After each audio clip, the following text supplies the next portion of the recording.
Assalamualaikum warahmatullahi wabarakatuh. Berjumpa kembali di channel Langit Bukit Menoreh Official. Di kesempatan kali ini, akan melanjutkan cerita di video sebelumnya, sebuah cerita karya Ebes, yang berjudul, Babat Negeri Leluhur, episode yang ke-13.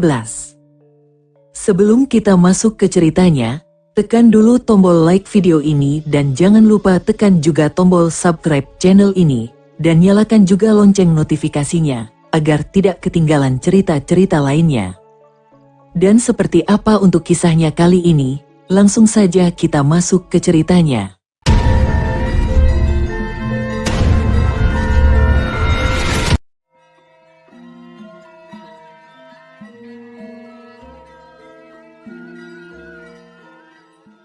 Pertarungan di Kunjang tadi cukup menguras tenaga dalamnya. Aku harus melatih tenaga dalamku, supaya tidak kerepotan jika nanti menghadapi musuh berbahaya. Panji Watu Gunung segera bersemedi, memusatkan tenaga dalam dan mengolahnya. Aura kemerahan tampak menyelimuti tubuh pemuda tampan itu. Tak tahu berapa lama Panji Watu Gunung mengolah tenaga dalam. Tiba-tiba pintu diketok, tok tok tok tok tok tok. Watu Gunung membuka matanya, masuk saja tidak dikunci. Dewi Anggarawati tersenyum sambil membawa nampan berisi makanan dan sebumbung arak dari nira kelapa. Kakang Watu Gunung, makan dulu, berlatih boleh tapi perut harus tetap diisi. Anggarawati menata makanan sambil melirik ke arah Panji Watu Gunung yang masih duduk bersila. Segera dia turun dari ranjangnya, dan mendekat ke Anggarawati. Setelah makan, Anggarawati menuangkan arak dari nira kelapa kepada Watu Gunung. Saat menenggaknya, wajah Watu Gunung menjadi merah. "Apa ini, Dinda?" tanya Watu Gunung penasaran karena rasa manis, asam dan pahit bercampur jadi satu. Kemarin saat di Istana Gelang-Gelang, di perayaan, ayahnya sudah memberikan arak dari beras. Kata Panji Gunung Sari anaknya sudah cukup berumur untuk meminumnya. Panji Watu Gunung hanya mencoba 2 cawan saja. Kata pelayan itu arak dari nira kelapa kakang. Untuk menenangkan diri sejenak, jawab Anggarawati sambil mengisi lagi cawan Watu Gunung yang kosong. Panji Watu Gunung menenggak minuman itu, rasa hangat bercampur pahit membuat wajahnya bertambah merah. Anggarawati juga meminumnya, wajah cantik Anggarawati merah. "Kakang, aku merindukanmu." Anggarawati menatap hangat Panji Watu Gunung. "Dinda, bukankah kita selalu bersama? Kenapa kau bilang merindukanku?" Panji Watu Gunung sedikit bingung dengan sikap Anggarawati. "Iya bersama sih bersama, tapi tidak hanya berdua." Dewi Anggarawati cemberut dan membuang mukanya. Panji Watu Gunung segera mendekat, menggeser kursinya. "Terus maunya Dinda Dewi seperti apa?" Anggarawati menoleh ke Panji Watu Gunung dan bergerak cepat duduk di atas paha Watu Gunung. Jarak mereka dekat, dan wangi tubuh Dewi Anggarawati begitu menenangkan. Watu Gunung menatap mata Dewi Anggarawati lekat. Ada sesuatu yang aneh. Ada debaran rasa tak biasa memacu jantung Panji Watu Gunung. Perlahan tapi pasti, wajah mereka saling mendekat, sampai bibir mungilnya Anggarawati menempel di bibir tipis Panji Watu Gunung. Hangat dan lembut, perlahan tangan Dewi Anggarawati melingkar di leher Panji Watu Gunung. Kecupan mesranya sudah menjadi ciuman panas yang menggelora. Tangan Watu Gunung bergerilya di area sensitif Dewi Anggarawati. Dan, brak, pintu kamar terbuka dari luar. Seketika menyadarkan Panji Watu Gunung dan Dewi Anggarawati. "Cih, dasar pengacau!" Anggarawati menggeram dalam hati. Ratna Pitaloka dan Sekar Mayang berkacak pinggang dan mendelik tajam ke arah mereka berdua. "Apa-apaan kalian?" teriak Ratna Pitaloka. Sekar Mayang ikut-ikutan memandang tajam. Panji Watu Gunung dan Dewi Anggarawati tersenyum kecut sambil merapikan baju mereka yang acak-acakan. "Anggarawati, pintar sekali kau mencuri kesempatan," geram Ratna Pitaloka. "Aku kangen Kakang Watu Gunung, jadi aku ya kemari." Anggarawati menjawab tanpa rasa bersalah. "Kau pikir Kakang Watu Gunung hanya milikmu seorang?" "Ya tidak juga sih. Tapi kan aku kasihan Kakang Watu Gunung hanya sendiri tidak ada teman." Selagi Ratna Pitaloka dan Dewi Anggarawati masih ribut, Sekar Mayang beringsut menuju Panji Watu Gunung. Lalu Sekar Mayang mendekatkan wajahnya ke Panji Watu Gunung dan mencium pipi lelaki tampan itu. Tetapi, perbuatan Sekar Mayang itu terlihat oleh Ratna Pitaloka dan Dewi Anggarawati yang sedang ribut. "Mayang," teriak mereka berdua, "kalian kalau mau ribut, ya ribut saja terus. Biar Kakang Watu Gunung sama aku." Sekar Mayang santai. "Kau," kembali Ratna Pitaloka dan Dewi Anggarawati teriak kompak. "Sudah diam, kalian ribut terus. Bisa tidak kalian rukun Aku lelah. Pengen istirahat, paham kalian?" Suara Panji Watu Gunung seketika membuat mereka bertiga diam. "Sekarang kalian semua keluar dari kamarku," hardik Panji Watu Gunung. Mereka dengan menundukkan kepalanya segera keluar dari kamar Panji Watu Gunung. Panji Watu Gunung bergegas ke ranjang. Beberapa saat kemudian mereka bertiga kembali lagi. Kali ini mereka bersujud di depan ranjang Watu Gunung. "Kakang, mewakili Anggarawati dan Mayang, aku minta maaf ya. Kakang Watu Gunung jangan marah lagi. Kami menyesal ribut hiks." Ratna Pitaloka menangis. Sekar Mayang dan Anggarawati juga. "Kami sangat mencintaimu Kakang, jangan marah lagi ya Hiks." Semarah-marahnya hati lelaki, pasti luluh dengan air mata wanita. Buru-buru Panji Watu Gunung segera melompat turun, dan memeluk tubuh ketiga gadisnya. "Hei sudah, Kakang Watu Gunung sudah tidak marah. Maafkan Kakang ya, sudah jangan menangis lagi," kata Watu Gunung. Panji Watu Gunung menarik ketiga gadisnya duduk di tepi ranjang. "Kalian janji tidak ribut lagi?" Ketiga gadis itu mengangguk. "Janji bisa rukun." Ketiga gadis itu mengangguk lagi. "Sekarang kalian kembali ke kamar masing-masing." Ketiga gadis itu menggeleng. "Aku tidur di sini," jawab Anggarawati. Sekar Mayang pun berkata, "Aku juga tidur di sini." "Aku pengen tidur peluk Kakang," jawab Ratna Pitaloka. Jadilah pose tidur kemarin malam terulang lagi. Pagi menjelang, suara kokok ayam jantan bersahutan dari rumah penduduk. Watu Gunung membuka matanya dengan malas. "Selamat pagi Kakang," suara Sekar Mayang sambil membuka jendela kamar. "Kakang basuh muka dulu dengan air hangat biar segar ya." Ratna Pitaloka mendekat ke arah Panji Watu Gunung. Dewi Anggarawati menata sarapan pagi. "Kakang Watu Gunung, ayo sarapan dulu." Watu Gunung tersenyum melihat tingkah laku mereka bertiga. Lalu, tok tok tok tok tok tok, masuk. Seorang pelayan tergopoh-gopoh menuju Panji Watu Gunung dan ketiga gadisnya. "Maaf mengganggu Tuan, Anda dicari prajurit Pakuwon Watu Galuh." Panji Watu Gunung menuju ruang besar di penginapan disertai ketiga selir cantiknya. Bekel prajurit Pakuwon Watu Galuh diikuti 20 prajurit Pakuwon sudah menunggu kedatangan Panji Watu Gunung. "Maafkan saya mengganggu pagi Anda Tuan Pendekar Pedang Naga Api. Saya Setiaka." Bekel prajurit Pakuwon Watu Galuh memberi hormat untuk Tuan Pendekar, ujar Setiaka, membungkuk hormat kepada Panji Watu Gunung. "Tidak usah seperti itu Ki Bekel, ada urusan apa kau mencariku?" "Saya diutus Aku Hangga Amarta untuk mengundang Pendekar Pedang Naga Api ke Pakuwon Watu Galuh," ujar Bekel Setiaka sopan.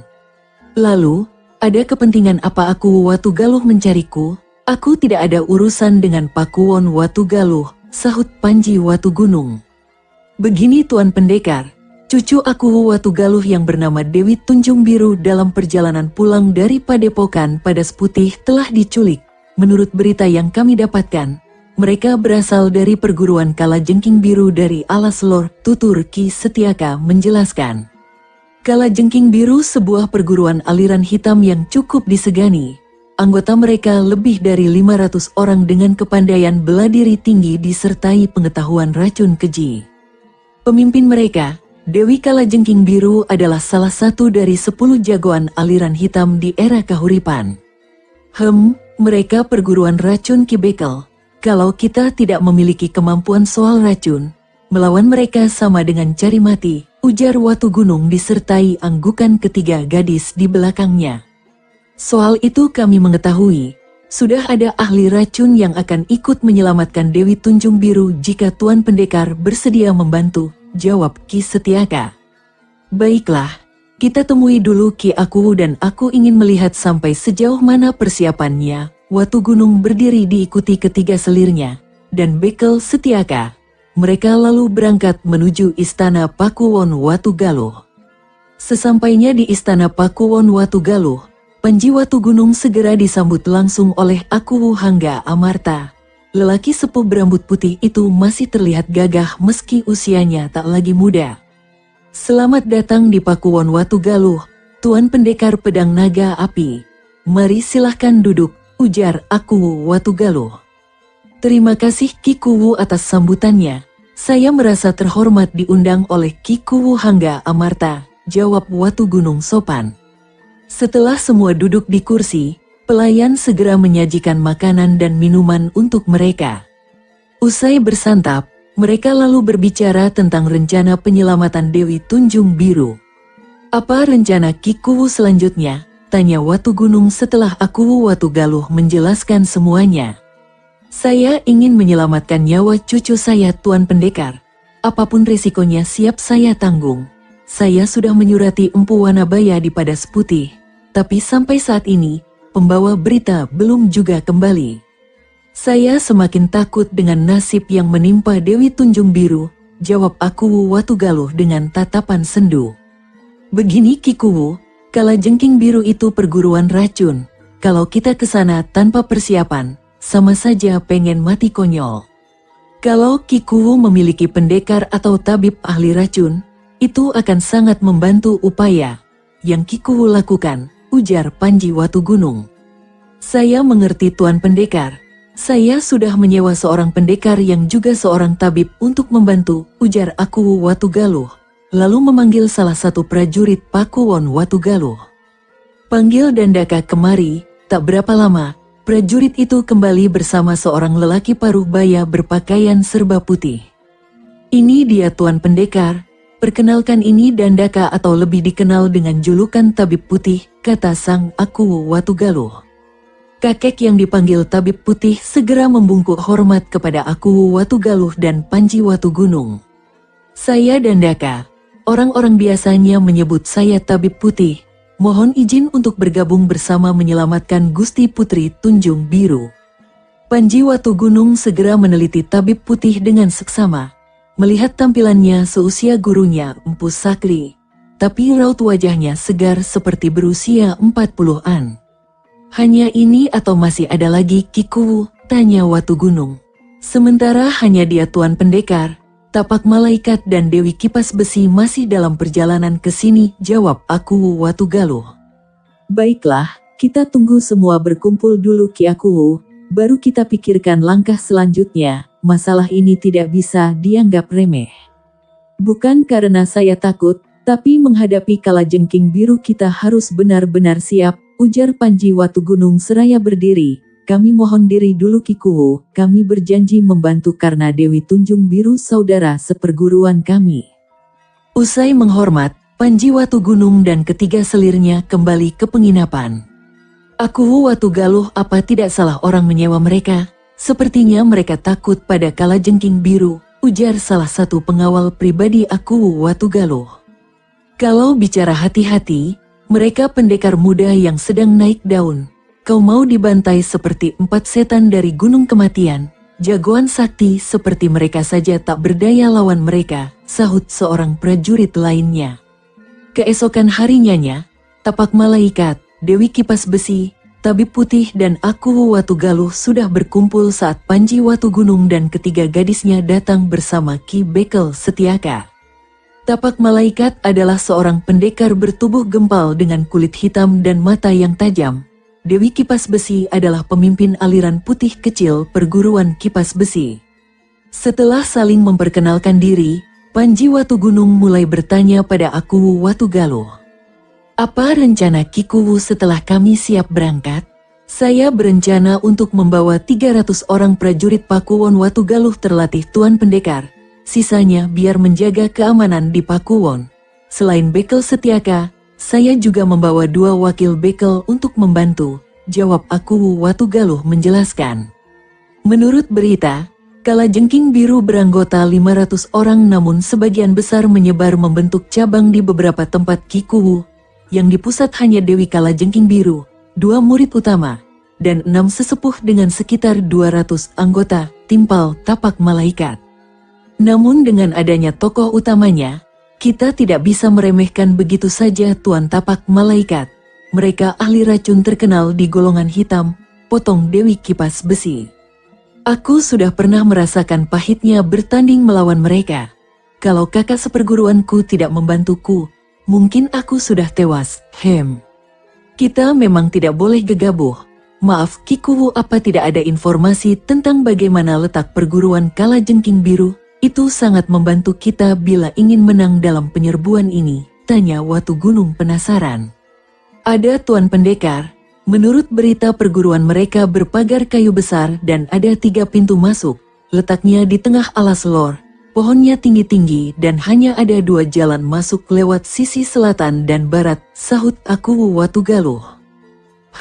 Terus kapan kita berangkat Ki? Tanya tabib putih yang dari tadi diam saja.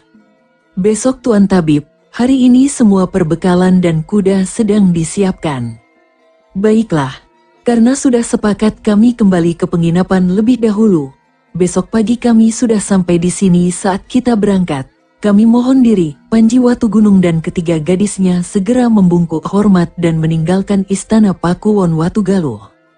Dewi Kipas Besi, Tabib Putih dan Tapak Malaikat memang bermalam di Pakuwon, jadi mereka tetap di tempat. Jadi dia pendekar muda yang terkenal itu, tanya Tapak Malaikat pada Dewi Kipas Besi. Mereka memang kawan lama, iya, menurut berita mereka baru saja menghabisi 4 setan dari Gunung Kematian. Kau tahu sendiri kemampuan mereka seperti apa, ujar Dewi Kipas Besi.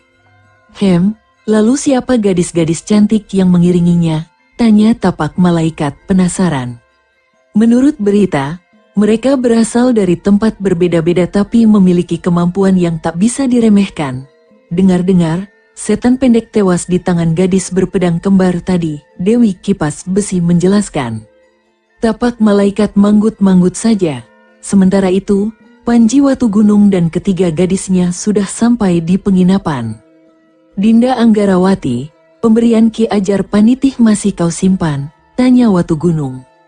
Masih Kakang. Kalau kita butuh tinggal ambil saja, jawab Anggarawati. Ratna Pitaloka dan Sekar Mayang penasaran dengan omongan mereka berdua. Mereka memburu Dewi Anggarawati dan setengah berbisik Sekar Mayang bertanya. Memang apa pemberian itu? Hanya obat, jawab Anggarawati santai. Memang obat apa? Kini giliran Ratna Pitaloka yang tanya.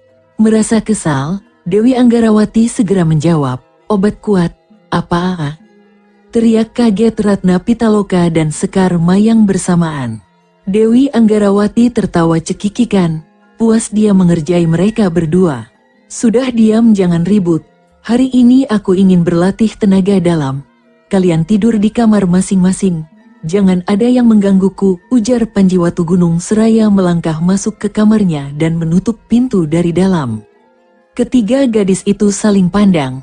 Lalu senyum nakal segera menghiasi wajah mereka.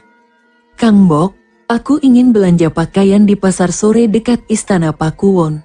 Kang Bok Pitaloka mau ikut, ujar Anggarawati. Iya, aku mau ikut, lagi pula bajuku tinggal beberapa potong. Ratna Pitaloka teringat bajunya yang sobek saat bertarung dengan setan pendek. Aku juga ikut, sahut Sekar Mayang. Kemudian, ketiga gadis itu melangkah keluar penginapan. Mereka berjalan kaki sambil menikmati suasana sore di Pakuwon Watugaluh. Sampai di pasar sore, mereka berkeliling melihat-lihat. Ketika di tempat penjual baju, mereka masing-masing membeli 2 baju. Anggarawati membeli baju sutra warna biru muda dengan jahitan benang emas pada lehernya. Ratna Pitaloka memilih baju sutra warna kuning cerah. Sedangkan Sekar Mayang memilih warna hijau muda dengan beberapa hiasan bunga dari benang emas. Tak terasa senja mulai berganti malam, ketiga gadis itu memilih pulang ke penginapan. Ketika akan masuk kamar, ketiga gadis itu saling pandang satu sama lain.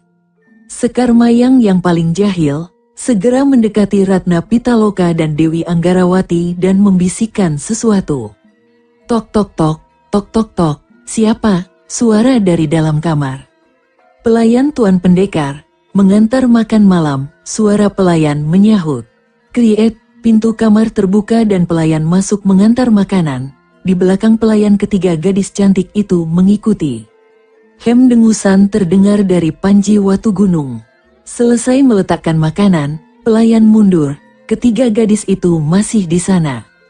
Ada apa lagi? Tanya Watugunung sambil menoleh ke arah tiga orang calon istrinya. Makan malam, Kakang, Sekar Mayang menjawab pelan. Terus kenapa kalian belum keluar? Apa kalian belum makan? Watugunung kembali bertanya. Ketiga gadis itu menggeleng cepat. Sudah kuduga sebelumnya, ujar Panji Watugunung segera duduk, mengambil nasi dari bakul dan menambahkan sayur dan ayam bakar. Mulai menyuapkan makanan ke mulut, tapi ketiga gadis hanya menunggu. Mau, ketiga gadis itu mengangguk. Panji Watugunung paham, lalu menyuapi ketiga gadis itu mulai dari Ratna Pitaloka, Sekar Mayang lalu Anggarawati. Wajah cantik mereka terlihat bahagia. Makin hari makin manja mereka, batin Watugunung. Usai makan bersama mereka bergegas menuju kamar masing-masing, beristirahat sebagai persiapan jauh, dan Panji Watugunung kembali tenggelam dalam semedi sampai pagi menjelang. Pagi cerah di Pakuwon Watugaluh, Panji Watugunung terbangun dari semedi saat jendela kamarnya dibuka Ratna Pitaloka. Anggarawati menyiapkan air hangat untuk cuci muka di gendok tanah liat. Sementara Sekar Mayang menata pakaian Watugunung di buntalan kain. Panji Watugunung segera bergegas turun dari ranjang dan membasuh mukanya dengan air hangat. Wajahnya memerah membuatnya semakin tampan. Usai bersiap-siap, mereka berempat membayar biaya menginap dan mengambil kuda mereka di kandang penginapan. Mereka berempat meloncat ke atas kuda mereka dan memacu kudanya ke istana Pakuwon Watugaluh. Hari ini Aku Watugaluh Hangga Amarta memimpin 300 prajurit Pakuwon Watugaluh menuju Alas Lor. Sementara pemerintahan Pakuwon Watugaluh diserahkan pada putra sulungnya. Bekel Setiaka dan 2 orang wakilnya berjalan di depan. Diikuti Aku Watugaluh, Panji Watugunung dan ketiga selirnya, Tabib Putih, Tapak Malaikat dan Dewi Kipas Besi mengiringi di belakangnya, sedang para prajurit berkuda membentuk barisan di belakang. Setelah 2 hari perjalanan, mereka tiba di tepi hutan kecil di selatan Alas Lor. Para prajurit segera membuka tenda dan perkemahan. Mencapainya tengah hari, perkemahan para prajurit sudah mulai tertata rapi. Di tenda besar tengah, nampak Aku Watugaluh dikelilingi Watugunung dan ketiga selirnya, Tapak Malaikat, Dewi Kipas Besi, Tabib Putih dan Bekel Setiaka.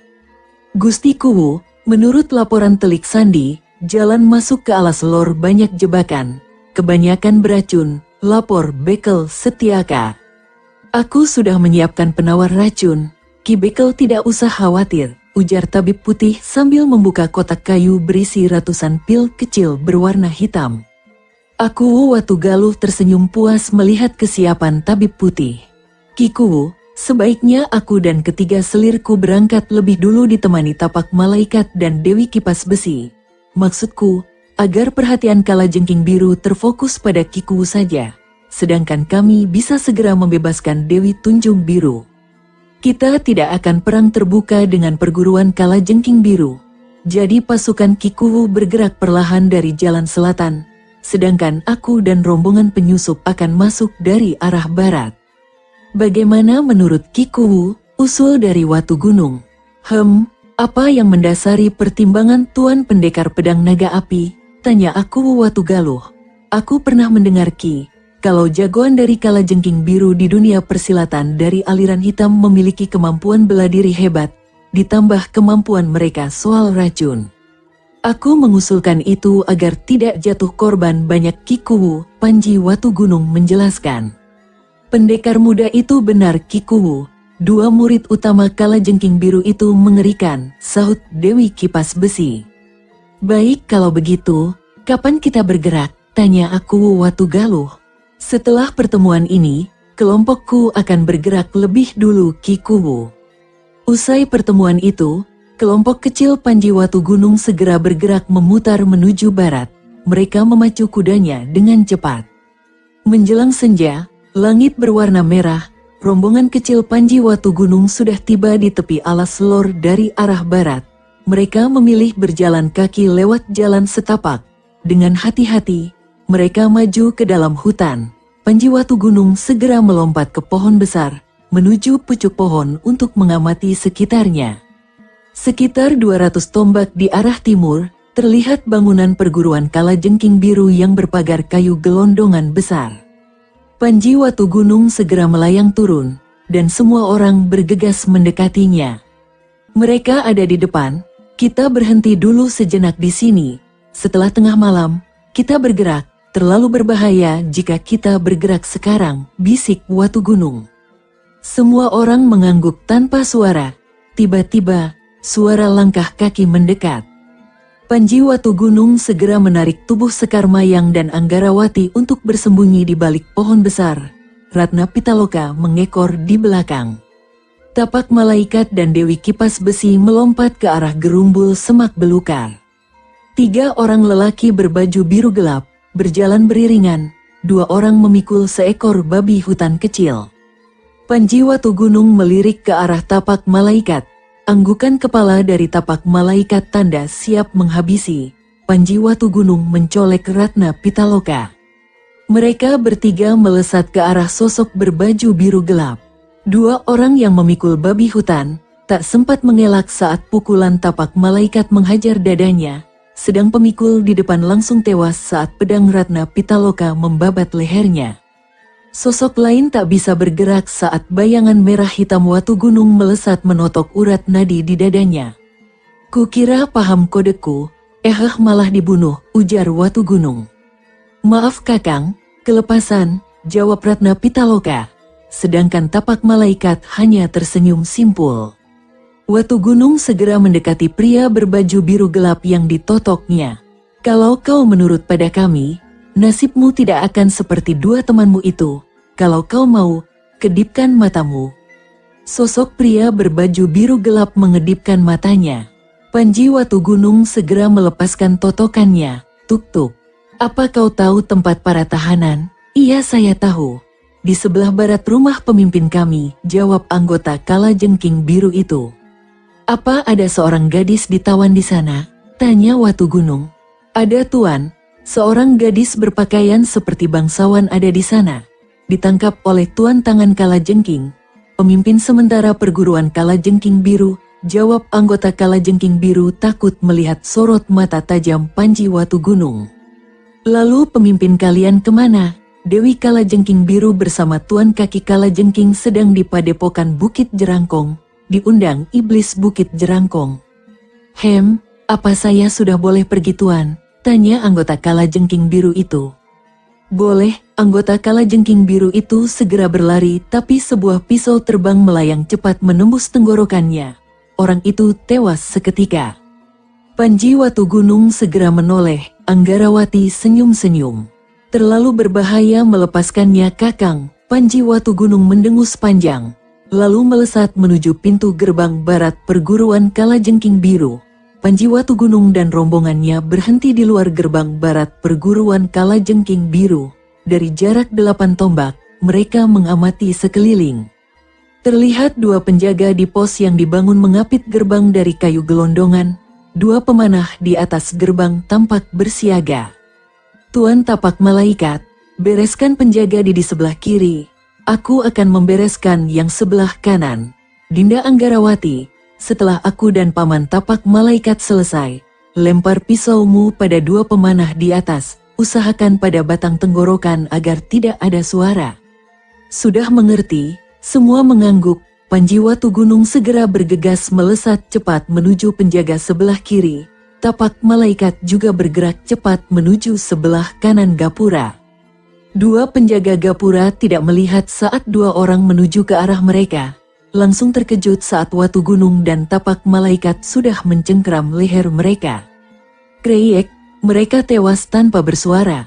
Melihat Panji Watu Gunung dan Tapak Malaikat berhasil, Secepat kilat Dewi Anggarawati melempar 2 pisau terbangnya ke arah 2 pemanah di atas gerbang. Kriep hanya itu yang terdengar sesaat setelah pisau terbang Dewi Anggarawati menembus leher mereka. Tubuh 2 pemanah jatuh, belum sempat menyentuh tanah.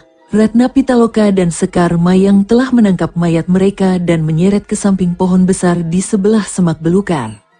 Panji Watu Gunung kemudian menjejak tanah, melompat ke atas gerbang kayu, diikuti tapak malaikat, sementara Dewi Kipas Besi, Ratna Pitaloka, Sekar Mayang dan Dewi Anggarawati menunggu di depan gerbang.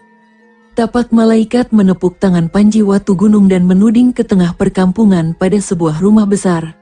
Tampaknya ada sesuatu sehingga para anggota Kalajengking Biru berkumpul dan penjagaan menjadi longgar. Memang dari gerbang selatan nampak ada serombongan orang membawa obor, mencoba menyerbu perguruan Kalajengking Biru. Watu Gunung paham, segera melompat turun. Dengan cekatan, dia membuka palang kayu gerbang, dan membuka gerbang. Dewi Anggarawati, Dewi Kipas Besi, Ratna Pitaloka dan Sekar Mayang segera masuk dan memasang palang pintu agar tidak terlihat dibuka. Rombongan Panji Watu Gunung lalu bergerak di balik bayangan malam menuju penjara. Sementara itu di bangunan utama, tampak tangan Kalajengking pemimpin sementara perguruan Kalajengking Biru menerima laporan dari penjaga gerbang selatan. Ada ratusan orang bergerak menuju ke markas perguruan. Siapa mereka? Ampun pemimpin. Tampaknya mereka pasukan prajurit Pakuwon Watu Galuh. Mungkin mereka bermaksud mengambil Dewi Tunjung Biru yang kita culik beberapa hari lalu pemimpin, jawab salah satu sesepuh yang bergelar Racun Tua. Hahaha cari mati, walaupun pemimpin besar kita tidak ada, kalau cuma kroco sekelas mereka, bukan lawan sepadan untuk kita. Racun Tua, bawa 100 anggota dan hadang mereka di luar gerbang perguruan. Aku tak mau bangkai mereka mengotori markas kita. Nenek Racun, Racun Ular dan Kalajengking Hitam bantu Racun Tua. Sisanya bersiap menghadapi situasi dan perketat penjagaan, perintah tangan Kalajengking. Baik pemimpin, mereka segera bergerak sesuai perintah tangan Kalajengking. Sementara itu, Panji Watu Gunung dan rombongan sudah berhasil sampai di gerbang penjara. Penjaga gerbang penjara sudah mereka lumpuhkan. Panji Watu Gunung masuk ke dalam ditemani Dewi Anggarawati.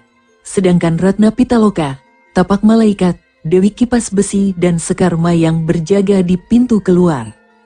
Bau busuk menyengat di dalam penjara.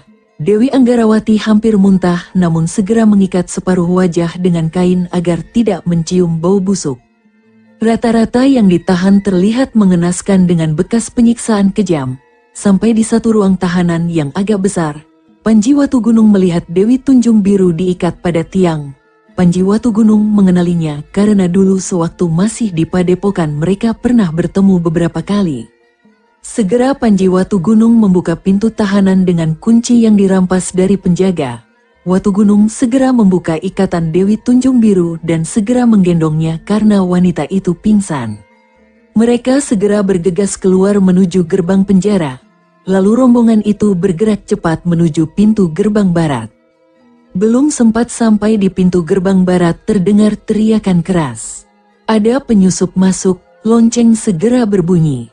2 sesepuh Kalajengking Biru yang berjuluk Racun Biru dan Racun Api segera mengejar. Puluhan anggota Kalajengking Biru sudah mengepung rombongan Panji Watu Gunung. Dewi Anggarawati segera mengambil obat segala racun dan memberikan pada Panji Watu Gunung, Sekar Mayang dan Ratna Pitaloka. Dewi Kipas Besi dan Tapak Malaikat pun segera memakan obat penawar racun dari tabib putih. Salah satu anggota Kalajengking Biru segera menyerang. Dewi Kipas Besi segera menyongsong. Kipas besi senjata andalannya menyambut anggota Kalajengking Biru dengan sapuan angin kencang bertenaga dalam yang membuat anggota Kalajengking Biru terlempar mundur dan tewas menghantam tanah. Melihat itu, anggota Kalajengking Biru lain langsung menyerang maju. Ratna Pitaloka juga tak tinggal diam.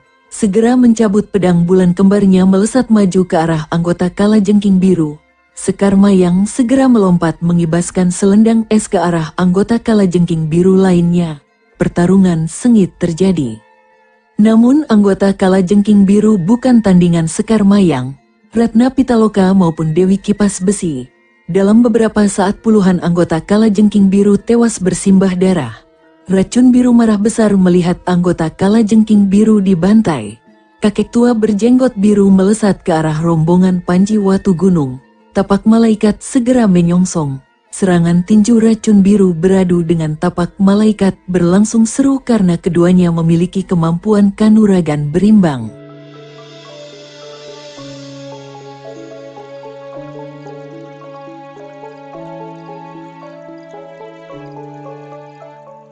Sahabat pendengar setia Langit Bukit Menoreh ofisial yang berbahagia, sampai di sini dulu ceritanya.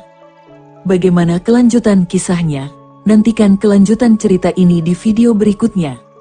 Agar tidak ketinggalan kelanjutan cerita ini, klik tombol subscribe channel ini dan nyalakan juga lonceng notifikasinya. Wassalamualaikum warahmatullahi wabarakatuh.